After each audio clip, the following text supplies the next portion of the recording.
all you need to do is I'll just notify the office and we'll take care of it. And that's kind of the nuts and bolts. And I wanted to tell that right up front, that that's what we're going to be about. And over the next 3 weeks, I'll be preparing you for that.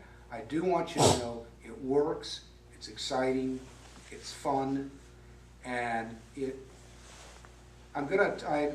maybe next week I'll tell you how I can prove that it works, because of some things that happened to me in the group that I was in, but later that. Now, speaking of spiritual journeys, I've touched on this before, but when you really look at what I'm going to say, and I think ponder a little more deeply than the superficial way that I'm going to touch on this right now, you'll come to understand why this journey is important and what you can receive from it.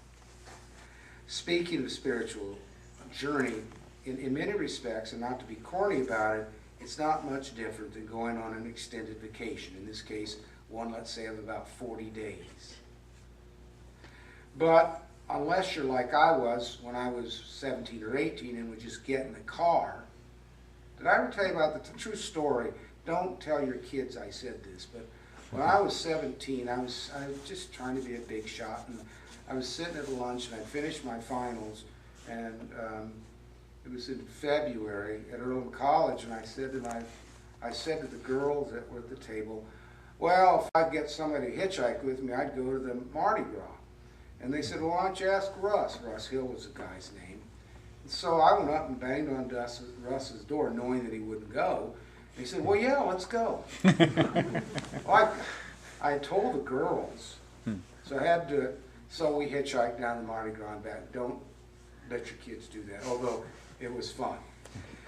When I was younger, I could just get in the car and I'd leave. Well, I'm getting older now, and of course I have to take care of Brenda, who just, we don't travel well together. And that's her fault, not mine. If you're going to go on a trip, obviously, you have to have a destination in mind. Now, it is true, and again, not to get off on my journeys, when I was younger and when I was single, I would just get in the car and I'd just drive. And I can't do that anymore. I'm too old for that. So forget about being a kid and doing that kind of fun stuff. When you get a little older, it just doesn't work, at least for me. So you got to pick a destination. Okay? And then next thing you got to do is you got to pull out a road map. You do. You have to have a road map and to figure out the route that you're going to take. And I learned that from my dad. And that's one of the great fun things that I've done as an adult, is figuring out the shortest way and the mileage. It's just a lot of fun to do that. But any road map, and so you got to have that.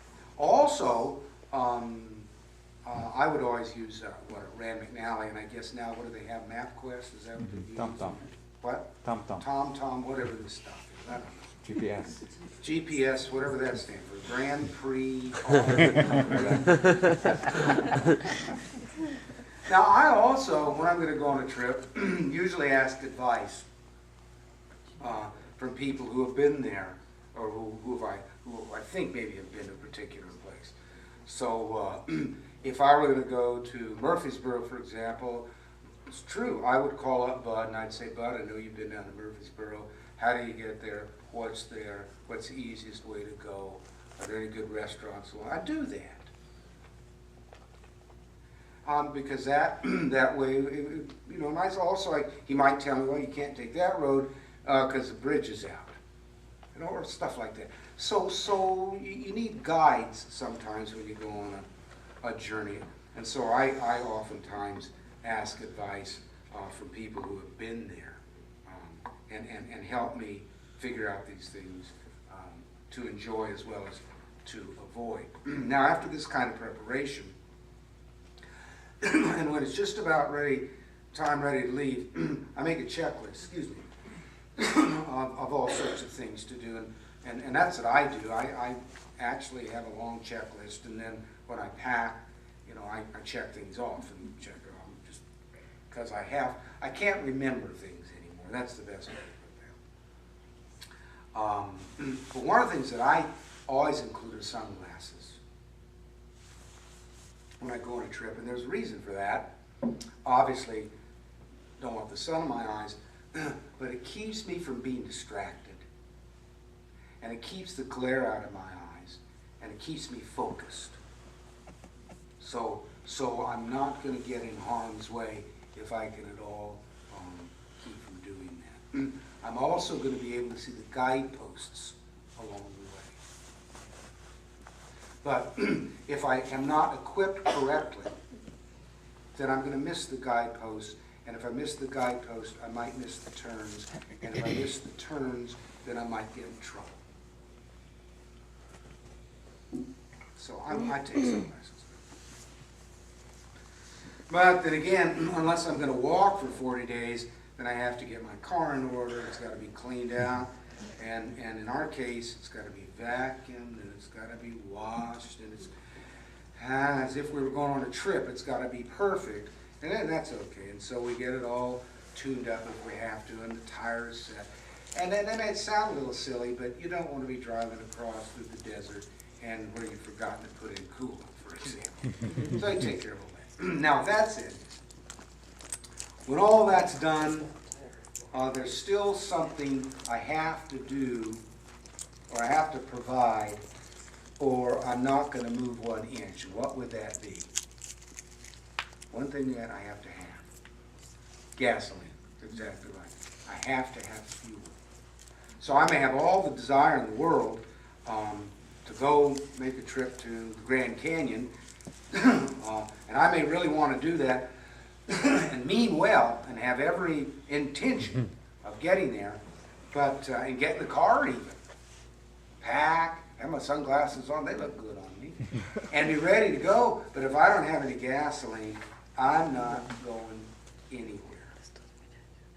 So anyway, that'd be my checklist.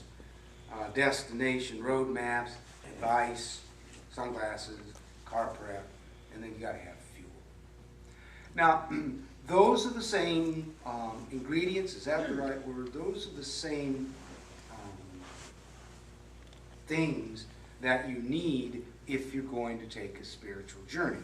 And I can honestly say this, those of you who have been on a spiritual journey know what I've said is true. Those who have tried to be on one but didn't do any of that stuff, you probably failed.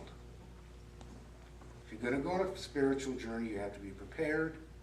You don't just say, oh, I'm going to go on a spiritual journey. It doesn't work that way. It doesn't work that way. And so as for our 40-day spiritual journey, beginning on February 17th, our destination is a place as individuals we need as a church to get to.